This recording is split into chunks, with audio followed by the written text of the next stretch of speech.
Today we have a Sony LCD Bravia TV. This is a conventional fluorescent backlit, not an LED set, from about, I guess, 12 years ago. This one's dead, and I'm not putting a model number in because this fault will be found on all of these sets. If you've got a dead set, this is the first place to look on it. And no, it's not capacitors. Let's see what's wrong with this one and how easy it is to fix. This is a Sony LCD set. Looks to be completely dead. No lights. Nothing. Push the remote control. You'll see that the remote is sending out a signal. Nothing. So this one could be a power supply problem. Let's take this one apart and see what's going on and whether this one can be fixed. So here's the back off the TV. Power supply is completely dead, it looks like.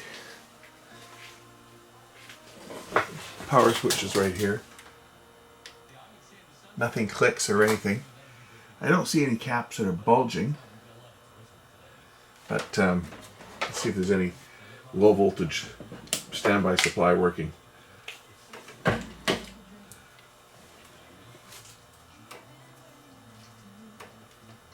hate these probes. They always tangle up. Okay.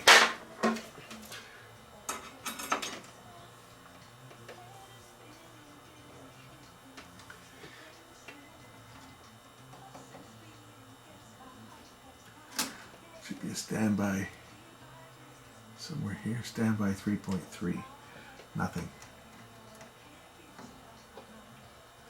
No voltage. So the standby supply is not working.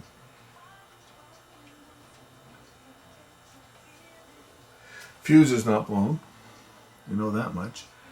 Looks like this has got one of those resistors that's resistor that's got a thermal fuse in it, more than likely. Looks like one of these ones. Let's just check that. Let me pull the board. Okay, let's check that resistor. Where the heck is it? Right down there. It's a resistor with a thermal cutout built in.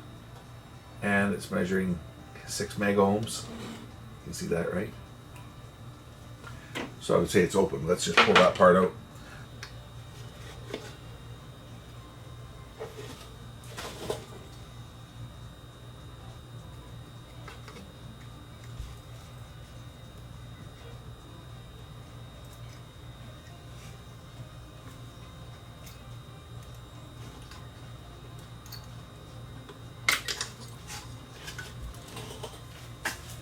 Right on here you can see that it's 6.8 ohms, 140 degrees Celsius is the thermal cutout. I found another one in another TV that's rated the same, another power supply. So we're going to put this one in place of the blown unit. Solder it in place.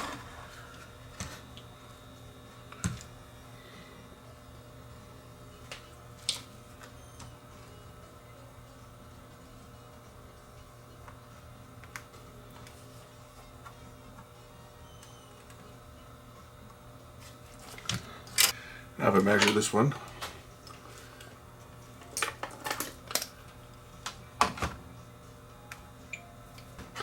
my meter is off a bit.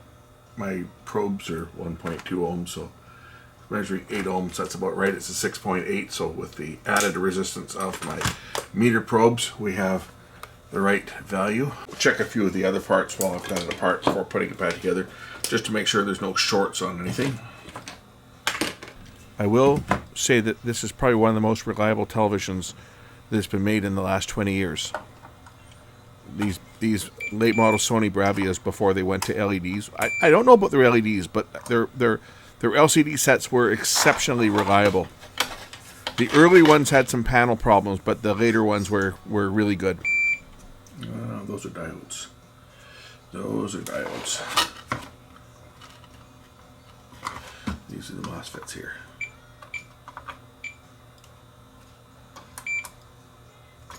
No shorts, that's good. Okay, I think we're probably safe to plug this in. The fuse wasn't blown either, so I don't anticipate any problems. I think it should probably start up once I put the board back in, let's do that. Okay, board sits in. It's got these little clamps that go around the board and hold it in place too. Little supports. The board just kind of sits in like that. And then there's this little clamp that goes up top here to hold it in place. I don't think I've ever seen one like this before. But it's got these two little extra clamps to support the board. But hey, it's a Sony. Rounding screws.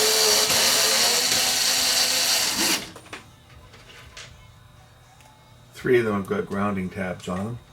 So I want to make sure these ones are at least somewhat tight.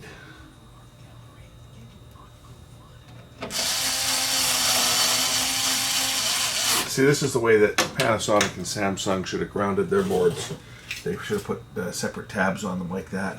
In case you're wondering, this is my television. I picked this one up for free. Like everything else, so when this is done, I'll put it up for sale, but I wouldn't expect to get much for it. This is like a $50 TV at the most, and that's because people won't pay more than $50 for a used TV. So I have to get parts wherever I can get them. In this case, it was from a used set, another board. Okay, now I should be ready to power this set up. Either it's going to work or it's going to go up in smoke. I have a feeling it's going to work, but let's power it up. We'll see if the backlights come on. Okay, power. And the backlight's going to come on. Yes, the backlights are on. I just went on and went off and came on. Came on and went off. The set's resetting. There they are. The backlights are on. So I should have a picture on this thing. That's a good sign.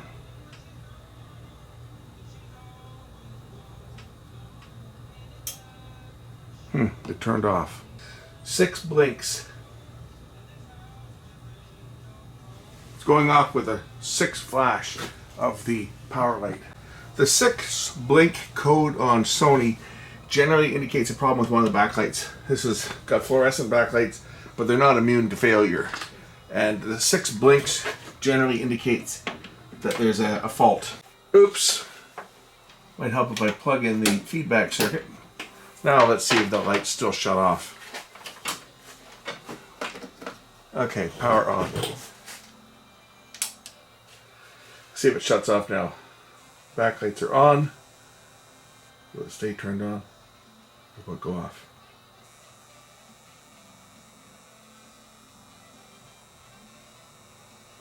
Oh, looks like the set's staying turned on. Let's turn it around and see if I got a picture. I do have my remote control here too, so. Gonna switch to the tuner input.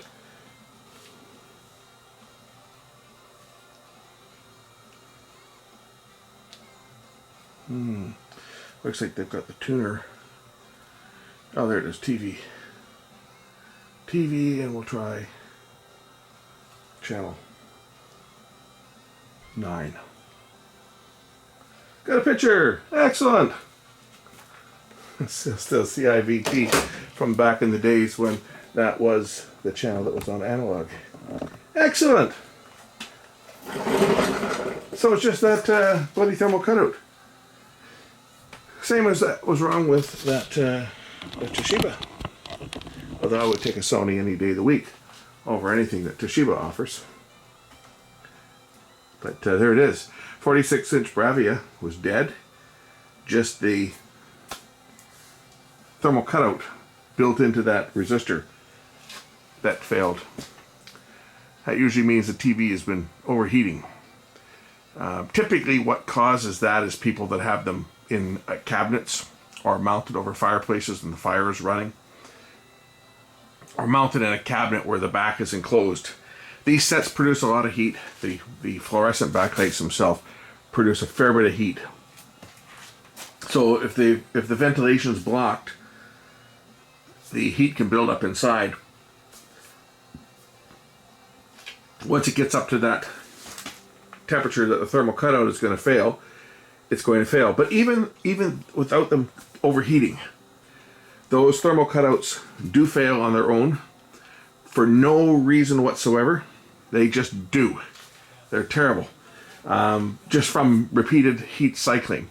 Heating it up, cooling down, heating up, cooling. It might not ever exceed that cutoff temperature of 139 degrees Celsius. Maybe it's normally running at 120 or whatever the temperature that resistor would normally heat up to under normal operating conditions. Might heat up to 120, 125.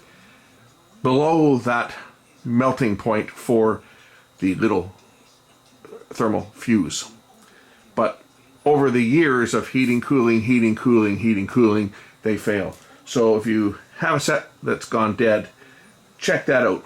The Toshiba set that I had a few weeks back, that was actually the first time I've ever seen that fail on a set like this. But then I haven't been fixing a lot of TVs. I'm sure that if I was in the business, I would have seen this 20 years ago. Well, maybe not 20 years ago, but probably 10 years ago. We would have seen it fail. But the fact that I haven't been in the business, I haven't been fixing TVs, I don't fix TVs as a rule. I take in very few. And the only reason you've seen me fixing TVs as of late is I've been picking up a lot of TVs that people have been just tossing out that are dead and fixing them and then getting them back into service. I turn around and I try to get $50 or $60 for a working TV. I think a TV like this is worth $50 because these were a good set. They were actually very reliable.